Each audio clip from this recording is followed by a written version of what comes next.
Good morning, I'm Michael Pelson. It's Friday, February 3rd, and you're watching Nightly News. And I'm Miguel again. Thanks for tuning in. We're just 2 weeks into Donald Trump's presidency, and his policies have already sparked 2 nationwide protests. Nightly News correspondent Isaiah Rocha has the story. Donald Trump has been president for just 15 days, and we already seen 2 nationwide is on your side protests against his policies and 1 anti-abortion march. On January 21st, just 1 day after Trump took office, over 400 demonstrations and marches took place across the country, denouncing Trump's position and statements on women and human rights, and many other issues. In fact, 20,000 people marched on City Hall right here in Houston. Mayor Sylvester Turner said it was the largest gathering of its kind ever in Houston. 6 days later, opponents of abortion rights gathered to demonstrate in Washington, D.C. The event featured Trump's Vice President, Mike Pence, and his campaign manager, Kellyanne Conway. Then just before we left school last Friday, Trump signed an executive order banning Syrian refugees from entering the United States, suspending all refugees for 120 days and blocking citizens of 7 Muslim-majority countries from entering the United States for 90 days. As reported by the New York Times, Trump's executive order unleashed chaos on the immigration system and in airports in the United States and overseas.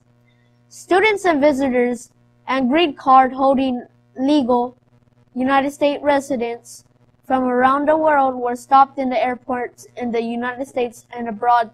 Some were blocked from entering the U.S. and even sent back overseas. This quickly prompted protest and legal action. Thousands of people protested Trump's executive order in cities across the country on Saturday, including at Houston's Bush Airport. Those protests continued on Sunday with several hundred people protesting out of the NFL experience in downtown Houston.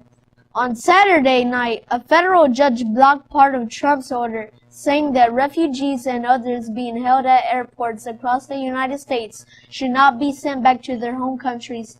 However, the judge stopped short of letting them into the country or issuing a broader ruling on the constitutionality of Trump's executive order.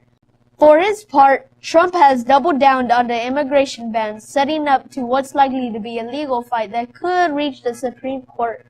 No matter where you stand on President Trump or the issues, one thing is for certain: our country is extremely divided, and this is certainly an historic, although uncertain, moment in history. Reporting for Nightly News, I'm Isaiah Rocha.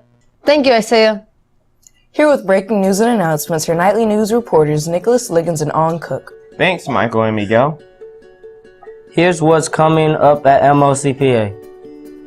Night Out with the Houston Rockets is on Wednesday, March 15th. Discount tickets are on sale through February 24th. Everyone who buys a ticket will get to go on the court after the game to take a free throw. We'll also be rafting off a chance to win Rockets prizes, including autographs item. Sit on the Rockets bench during warm-up and be a part of the Rockets team introduction. You can buy tickets online or ask Mr. DeVore. The robotics team is raising money. New MLCPA keychains going on sale starting Monday. See Mr. Lafayette in room 509 for more info. Yearbooks are on sale right now for $20. It is first come, first serve. As soon as they're sold out, you'll be out of luck. So make sure and order yours now from Miss East in Rule 208. You must pay $20 in cash to order. The mock reading, STAR, and AP exams will be held school-wide on Wednesday, February 22nd, which is also an early release day, meaning we get to leave school at 1 p.m. If you have any questions, please ask your English teacher or Miss Cord. Next Wednesday, February 8th, the 7th grade will be taking a field trip to Austin, Texas to see Bob Bullock State History Museum and toured the Texas state capitol. The votes have been counted, and we had a tie for January's Teacher of the Month. Our first winner is an all-star coach and 8th grade history teacher, also a great American, Mr. McNary. And our second winner is Muggle history expert and high school English teacher, Miss Walker. The Teacher of the Month awards are sponsored by the high school newspaper and nightly news. They are given to the teachers to show their appreciation for their hard work and dedication to the students of MLCPA. Congratulations, Mr. McNary and Miss Walker. That's all for the announcements this week. I'm Nicholas Liggins. And I'm on Cook. Back to you, Miguel and Michael. So, Miguel, did you see in the news this morning that Donald Trump is offering free one-way tickets to Mexico and Africa for those wishing to leave America? No, I didn't. But surely that can't be real. Well, you're right. It's not actually real. It's fake news. But that didn't stop it from being shared on Facebook by over 800,000 people.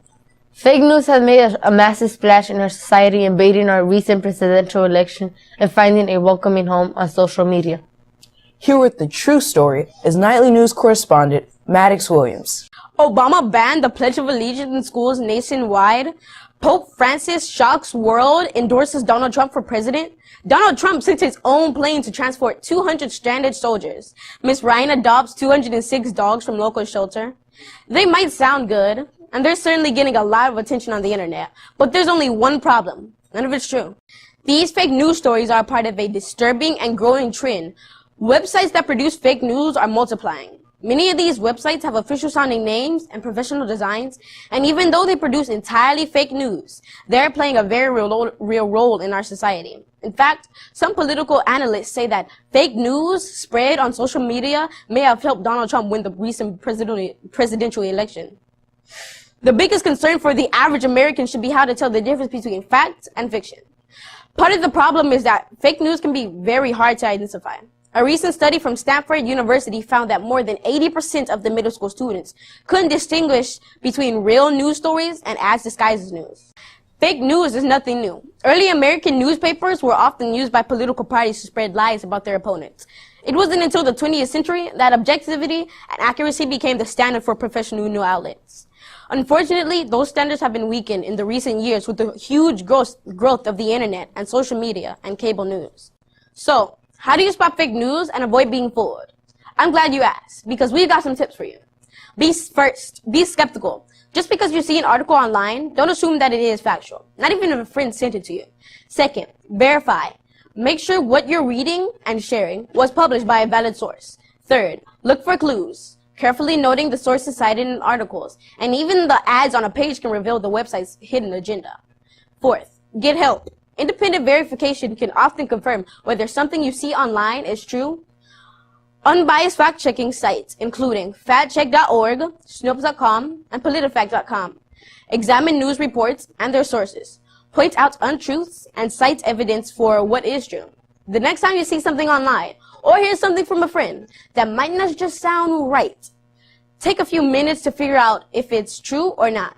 Be part of the 20% of students who can tell the difference between real and fake news. This story was inspired by an article I read by Carl Stoffers in the January 11th issue of Junior Scholastic. Reporting for Nightly News, I'm Maddox Williams. Peace. Thank you, Maddox, for that look into fake news. Here with real corny jokes is our beloved Mr. Prince. Hey Vicente, how's it going? It's going pretty good, Mr. Prince. How about you? It's going pretty good. Thanks for asking. So how's your lunch, Mr. Prince? Oh, it was good. I had a sandwich and a smoothie, but not as good as I would have hoped. The smoothie is just, I don't know, it just didn't come out right. Have you tried adding strawberries? Yeah, I did, and it's still just, it's missing that one special thing. How about blueberries? I tried that as well, but I don't know, something's just not right about this. Looks like you need some serious help. Yes, if only I had someone to turn to. I think I know someone who can help you. Oh yeah, who's that? Coach Raspberry!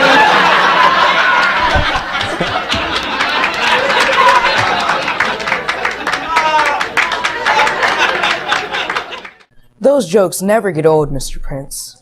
Now for a look at MLCPA sports, we go to nightly news reporter Nathan Vidal. Thanks, Miguel. Our middle school soccer team played Navarro on Tuesday night. It was an incredibly close game with officials having several questionable calls that went against our Knights. The final score was Navarro 2 and Leland 1.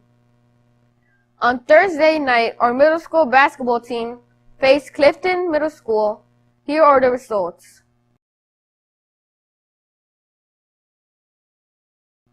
Next Tuesday, our middle school basketball teams will play Fondren Middle School. Nightly news will be in the scene to bring you highlights. As a reminder, we do our best to post full videos of every game we're at. So make sure and check them out on our YouTube channel. That's all for sports news. I'm Nathan Vidal. Back to you, Miguel and Michael. That's all we have for you this week. I'm Miguel Guillen. Thanks for watching our show. And I'm Michael Pelton. Remember, if it's Friday, it's nightly news. The stars at night are big and bright. Deep in the heart of Texas, the prairie sky is wide and high. Deep in the heart of Texas, the sage in bloom